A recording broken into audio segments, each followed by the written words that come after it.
Hello，我是小林。你想过一幅画里的人会说话吗？会发生什么事呢？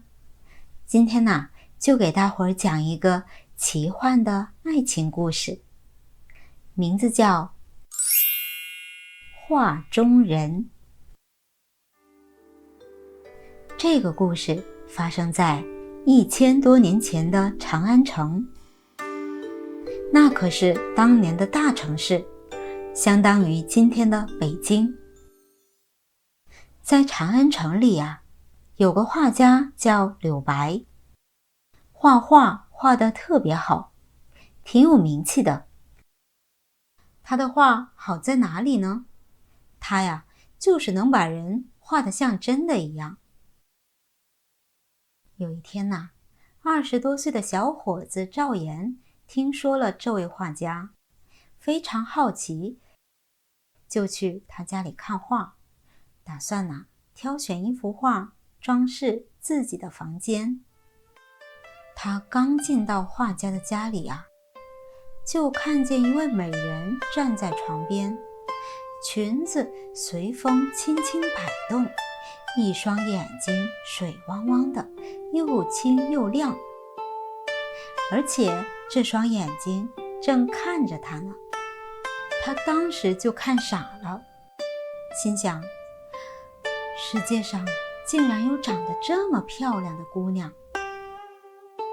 他走近几步，想搭个讪说句话，忽然一阵风吹过，那美人不见了。哎，啥情况？他揉揉眼睛，一看，原来那不是人，而是一幅画。他当场就叹了口气，说，哎，要真有这么个姑娘，我非娶她不可，可惜了，只是一幅画。这时候画家柳白笑眯眯地走过来说，我看不一定哦。他一听懵了，什么不一定啊？画家说道，这幅画呀，是我最满意的一幅，我给它起了名字叫真真。兄弟，我看你跟这幅画有缘，我把它送给你，你把它带回家，每天叫它的名字，叫100天。如果他答应了，你就用百家彩绘酒往他的身上泼一泼，说不定他就能活过来，变成你的妻子。他一听，这可能吗？画家说，可能的，一切就看你跟他的缘分了。虽然心里怀疑，但这幅画里的女人他太喜欢了，太想娶她了，就真把这幅画带回家了。每天早上开始喊真真真真，中午喊真真，晚上还喊真真。就这样一天又一天，整整喊了100天。你猜怎么着？画里的美人真的说话了。虽然只说了一个字诺，但是他激动的心都快要跳出来了。他赶紧拿出早就准备好的百家彩绘酒，一泼，那画上的美人真的慢慢的从画里走了出来，变成了一个活生生的姑娘。赵岩惊讶地问，你真的活过来了？美人笑了笑说，不是你叫醒我的吗？你还说想让我做你老婆呢。赵岩有些不好意思了，这100天里他确实做梦都在想这画里的女人当他的妻子。2个人后来真的结了婚，感情也特别好。1年后还生了个儿子，组成了幸福的3口之家。故事还没完。过了3年，赵岩交了个新朋友，叫魏巡。这一天晚上，他俩一起喝酒，他就说起了他老婆。魏巡一听，脸都变了。什么？你这不是娶了个仙女，你这是娶了个妖怪呀！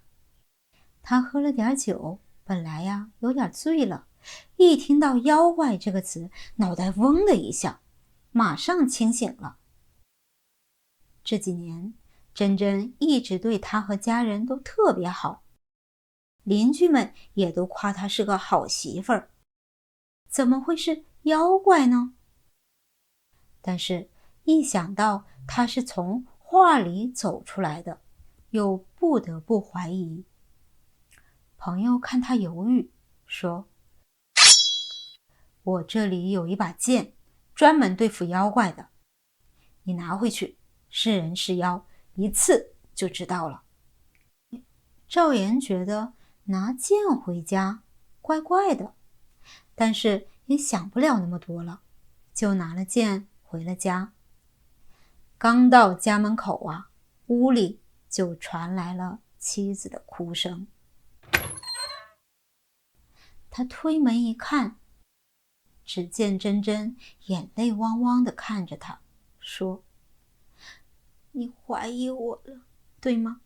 你要用剑刺我。他一听，低下头不敢看他。珍珍冷笑一声，说：哼，这世上能从画里走出来的不只是妖怪，还有神仙。我是南岳地仙，被柳白画进画里了，是因为你对我一片真心，我才愿意跟你做夫妻。现在你心里有了怀疑，那咱们就到此为止吧。说完，他带着孩子走回了那幅画里，成了画里的人。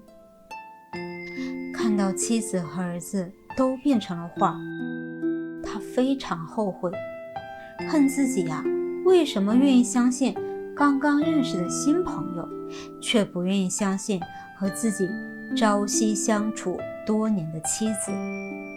他大喊妻子的名字：珍珍，珍珍。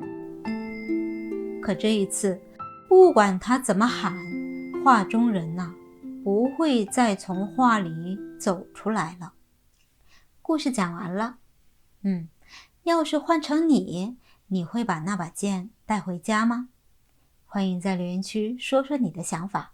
那咱们留言里见，拜拜。